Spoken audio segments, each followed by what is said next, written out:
হাতির দাদা ভুটকা বেড়া বুড়িওয়ালা গোপাল ভাঁড়। বুঝলে পাতলা মন্ত্রী, আমার আশেপাশের ছেলে মেয়েদের জন্য অনেক চিন্তা হয়। কি ব্যাপার লাল ভাই, আপনার কেন এত চিন্তা?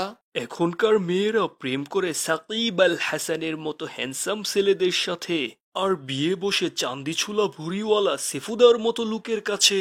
বুঝলে পাতলা, এখনকার মেয়েরা শুধু ছেলেদের দেহ চায়, মন না। আচ্ছা লাল ভাই, আমার মতো হ্যান্ডসাম ছেলে থাকতেও মেয়েরা কেন গোপালের মতো চান্দিসুলা বুড়িওয়ালা ছেলেদের বিয়ে করে? বোকা নির্বুধ, বুঝে না, দুধু খায়। আরে ভুঁড়িওয়ালা চান্দিছুলাদের কাছে অঢেল টাকা পয়সা থাকে। লাল ভাই, এতে তো শুধু আমারই লাভ। তুমি কি করে বুঝবে গোপাল আমাদের মতো হ্যান্ডসাম হিরো আলমদের দুঃখ? কেন লাল ভাই, আপনি কি সেই লেভেলের ছেঁকা খেয়েছেন? আর নয় চিন্তা, আর নয় ভাবনা, এখনই চলে আসুন। এবারেই আমার কি কোনো গোপন সমস্যা নাকি? আমার তো একটাই সমস্যা। আরে ছোটবেলায় একটা মেয়ের সাথে আমি সারাদিন ডাক্তার ডাক্তার খেলতাম। ওর জ্বর হলে আমার থার্মোমিটার দিয়ে আমি ওর জ্বর মেপে ওকে ওষুধ খাওয়াতাম। ভাগ্যের কি নির্মম পরিহাস দেখো, মেয়েটা এখন আমার মতো হাতুড়ি ডাক্তারকে ছেড়ে দিয়ে সত্যিকারের ডাক্তারের থার্মোমিটার দিয়ে সে এখন জ্বর মাপে। লাল তো দেখি সেই লেভেলের ফাউল ছিল, মেয়েদের সাথে ডাক্তার ডাক্তার খেলতো। লাল ভাই, ভাবি কি জানে আপনার ছোটবেলায় একটা ক্রাশ ছিল? গোপাল, তোমার ভাবির কথা আর বইলো না, ওই বেডির জন্য আমি ঘরেই যাইতে পারি না। কেন, ভাবি কি আপনার ছোটবেলার ক্রাশের কথা জেনে গেছে? আরে না, তোমার ভাবি একদিনও গোসল করে না, ওর শরীর থেকে এত গন্ধ ছড়ায় যে আমি ঘরেই ঢুকতে পারি না। ভাগ্যের কি নির্মম পরিহাস দেখো, কাল সারা রাত আমি ঘরে না গিয়ে ছাদে বসে আমার কাজের মেয়ের সাথে লুড্ডু খেলেছি। তাই আমি সকল সিঙ্গেল ছেলে মেয়েদের জন্য একটা সংস্থা তৈরি করব।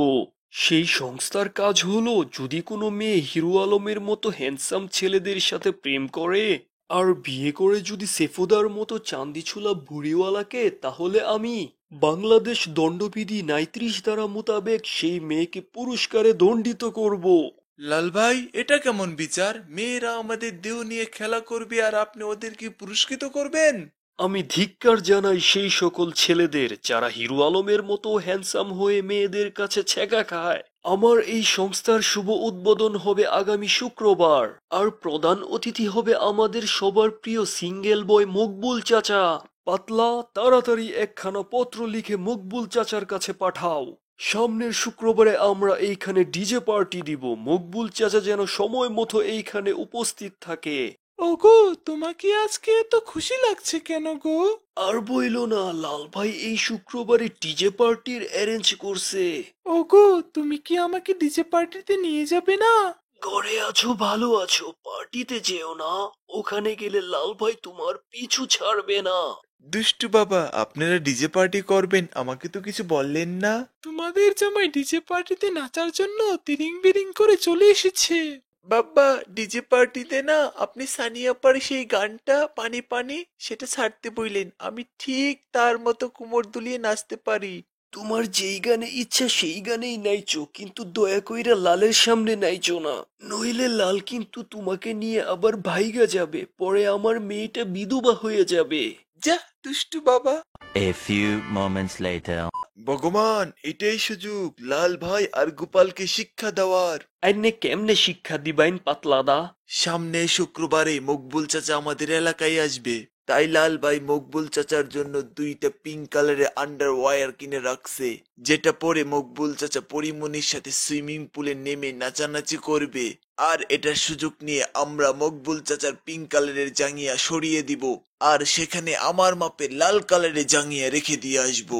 আর মকবুল চাচা যখন তার পিঙ্ক কালারের জাঙ্গিয়ার অভাবে পরিমনির সাথে ড্যান্স করতে পারবে না, আর সেই সুযোগে তুই আর আমি পরিমনির সাথে ড্যান্স করে আসব। The next day. স্বাগত মকবুল চাচা, আপনার চরণে আমি একটা ছন্দ রচনা করেছি। পাছায় দিব লাথি, মাথায় পড়বে ডাব, আমি হব মা, তুই হবি বাপ। বাহ, क्या কবিতা বলা, তूने তো মেরা দিল চুরা লিয়া। আসেন মকবুল চাচা, আপনার জন্য আমার অন্দর মহলে মুলার জুসের ব্যবস্থা করে রেখেছি। 1 hour later. মকবুল চাচা, এই পাতলা আপনার জাঙ্গিয়া সরিয়ে ওর জাঙ্গিয়া রেখে দিয়েছিল। যার জন্য আপনি আজ পরিমণি আপির সাথে ডান্স করতে পারেননি। পাতলা, তুই আমার সাথে এত বড় বদমাইশি করলি, আজ তো তোকে ধরে আমি ডিম থেরাপি দিয়েই ছাড়বো। ক্ষমা করে দিন মকবুল চাচা, করব না আর কোনোদিন আপনার সাথে শয়তানি। আর করে যদি কোনোদিন শয়তানি, কেটে নিয়েন আমার এই দুই বিচিখানি। So please,